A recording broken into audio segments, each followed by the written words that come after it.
ಯಾವುದೇ ರೀತಿಯ ಪ್ರಾಬ್ಲಮ್ಸ್ ಇದ್ರೂ ಕೂಡ ಎಲ್ಲದಕ್ಕೂ ಒಂದಲ್ಲ ಒಂದು ಸೊಲ್ಯೂಷನ್ಸ್ ಇದ್ದೇ ಇದೆ.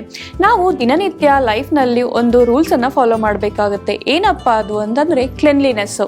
ನಮ್ಮ ಸರೌಂಡಿಂಗ್ಸನ್ನು ನಾವು ಕ್ಲೀನಾಗಿ ಇಟ್ಕೊಳ್ಳೋದಾಗಿರ್ಬೋದು, ನಾವು ಯೂಸ್ ಮಾಡುವಂತಹ ಟವಲ್ಲು, ಬೆಡ್ಶೀಟು ಮತ್ತು ಪಿಲ್ಲೋ ಕವರ್ಸು, ಪಿಲ್ಲೋಗಳು ಎಲ್ಲವನ್ನು ನಾವು ತುಂಬಾ ಶುದ್ಧವಾಗಿ ಇಟ್ಕೊಳ್ಬೇಕಾಗತ್ತೆ. ಅದನ್ನು ಇಡೋದ್ರಿಂದ ನಾವು ತುಂಬ ನೀಟಾಗೂ ಇರ್ಬೋದು, ಹೈಜೀನ್ ಆಗೂ ಇರ್ಬೋದು, ಹಾಗೂ ಯಾವುದೇ ರೀತಿಯ ಸ್ಕಿನ್ ಪ್ರಾಬ್ಲಮ್ಸ್ ಆಗಿರ್ಬೋದು, ಏರ್ ಪ್ರಾಬ್ಲಮ್ ಆಗಿರ್ಬೋದು ಯಾವುದು ನಮಗೆ ಬರೋದಿಲ್ಲ ಅಂತಲೇ ಹೇಳ್ಬೋದು. ಇದಕ್ಕೂ ಮೀರಿ ಬಂದಿದ್ದಲ್ಲಿ ನಾವು ಒಂದಷ್ಟು ಓಮ್ ರೆಮಿಡಿಯನ್ನು ಮಾಡ್ಕೊಳ್ಬಹುದು. ಇಂತಹದೇ ಒಂದು ಒಳ್ಳೆಯ ಓಮ್ ರೆಮಿಡಿಯನ್ನು ನಾನಿವತ್ತು ತಂದಿದ್ದೀನಿ. ಅದೇ ಸ್ಕಿನ್ ಟೈಟ್ನಿಂಗ್ಗೆ. ನಾರ್ಮಲ್ ಆಗಿ ಕೆಲವರಿಗೆ ಸ್ಕಿನ್ ಲೂಸ್ ಆಗಿರುತ್ತೆ, ಸ್ಕಿನ್ ಸ್ಯಾಗಿಂಗ್ ಅಂತ ಹೇಳ್ತಾರೆ. ಅದು ಕಾಮನ್ ಆಗಿ 30+ ಅಥವಾ 40+ ಇರೋರಿಗೆ ಆಗ್ತಾ ಹೋಗುತ್ತೆ. ಅದನ್ನು ಹೋಗ್ಲಾಡಿಸೋದು ಹೇಗೆ ಅಥವಾ ಬರದೇ ಇರೋ ಹಾಗೆ ನಿಯಂತ್ರಿಸೋದು ಹೇಗೆ ಅಂತ ನಾನಿವತ್ತು ತಿಳಿಸ್ಕೊಡ್ತೀನಿ.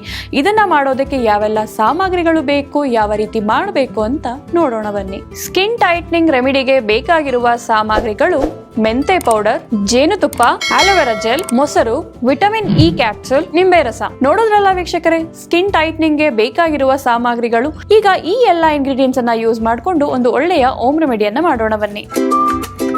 ಮೊದಲನೇದಾಗಿ ನಾವು ಒಂದು ಕಪ್ ಅನ್ನು ತಗೊಳ್ಳೋಣ.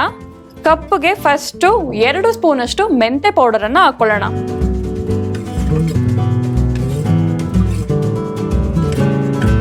ನೆಕ್ಸ್ಟ್ ಇದಕ್ಕೆ ನಾವು 1 ಸ್ಪೂನ್ ಮೊಸರನ್ನ ಆಡ್ ಮಾಡ್ಕೊಳ್ಳೋಣ.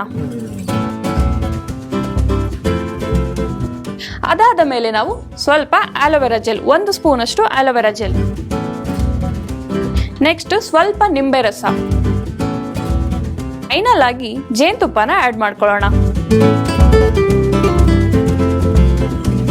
ಸೊ ಇದೆಲ್ಲವನ್ನು ಹಾಕಿ ಚೆನ್ನಾಗಿ ಮಿಕ್ಸ್ ಮಾಡಿ ಒಂದು ಪೇಸ್ಟ್ ರೀತಿ ಮಾಡ್ಕೊಳ್ಳೋಣ.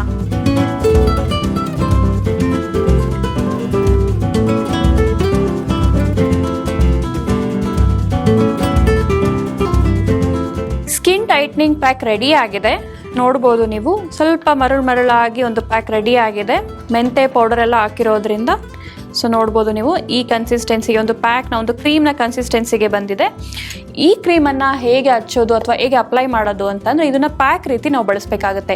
ನಾವು ಫೇಸ್ ಮೇಲೆ ಒಂದು ಪ್ಯಾಕ್ ರೀತಿ ಹಾಕೊಳ್ಬೇಕಾಗತ್ತೆ. ನಾರ್ಮಲ್ ಆಗಿ ಫೇಸ್ ಮತ್ತು ಕತ್ತಿನ ಭಾಗ, ಯಾವಾಗಲೂ ನಾವು ಫೇಸ್ಗೆ ಏನು ಮಾಡ್ಕೋತೀವೋ ನಾವು ಕತ್ತಿನ ಭಾಗಕ್ಕೂ ಮಾಡ್ಕೊಳ್ಬೇಕಾಗುತ್ತೆ. ಯಾಕಂದರೆ ಅದು ಅನ್ಇವನ್ ಸ್ಕಿನ್ ಟೋನ್ ಆಗಿಬಿಡುತ್ತೆ. ಇದೊಂದು ಕಲರ್ ಅಂತ ಆಗೋಗುತ್ತೆ. ಸೊ ಯಾವಾಗಲೂ ನಾವು ಫೇಸ್ಗೆ ಏನು ಬಳಸ್ತೀವಲ್ಲ ಅದನ್ನು ನಾವು ಕತ್ತಿನ ಭಾಗಕ್ಕೂ ಕೂಡ ಬಳಸಬೇಕಾಗುತ್ತೆ. ಈ ಪ್ಯಾಕನ್ನು ನಾವು ಹಾಕಿ 30 ಮಿನಿಟ್ಸ್ ಬಿಟ್ಟು ವಾಶ್ ಮಾಡೋದ್ರಿಂದ, ಇದನ್ನು ಒಂದ್ಸತಿ ಯೂಸ್ ಮಾಡಿದ್ರೆ ನೀವು ಎಷ್ಟು ರಿಸಲ್ಟನ್ನು ನೀವು ನೀವೇ ನೋಡ್ಬೋದು ಎಷ್ಟೆಲ್ಲ ಚೇಂಜಸ್ ಆಗಿರುತ್ತೆ ನಿಮ್ಮ ಸ್ಕಿನ್ ಮೇಲೆ ಅಂತ.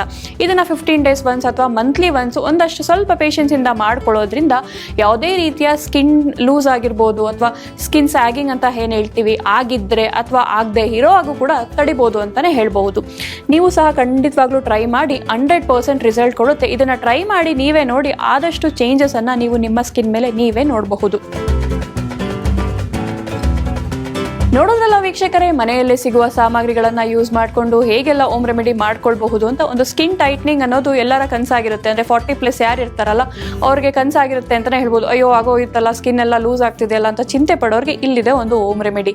ಖಂಡಿತವಾಗ್ಲೂ ಟ್ರೈ ಮಾಡಿ, 100% ರಿಸಲ್ಟ್ ಕೊಡುತ್ತೆ ಅಂತ ಹೇಳ್ತಾ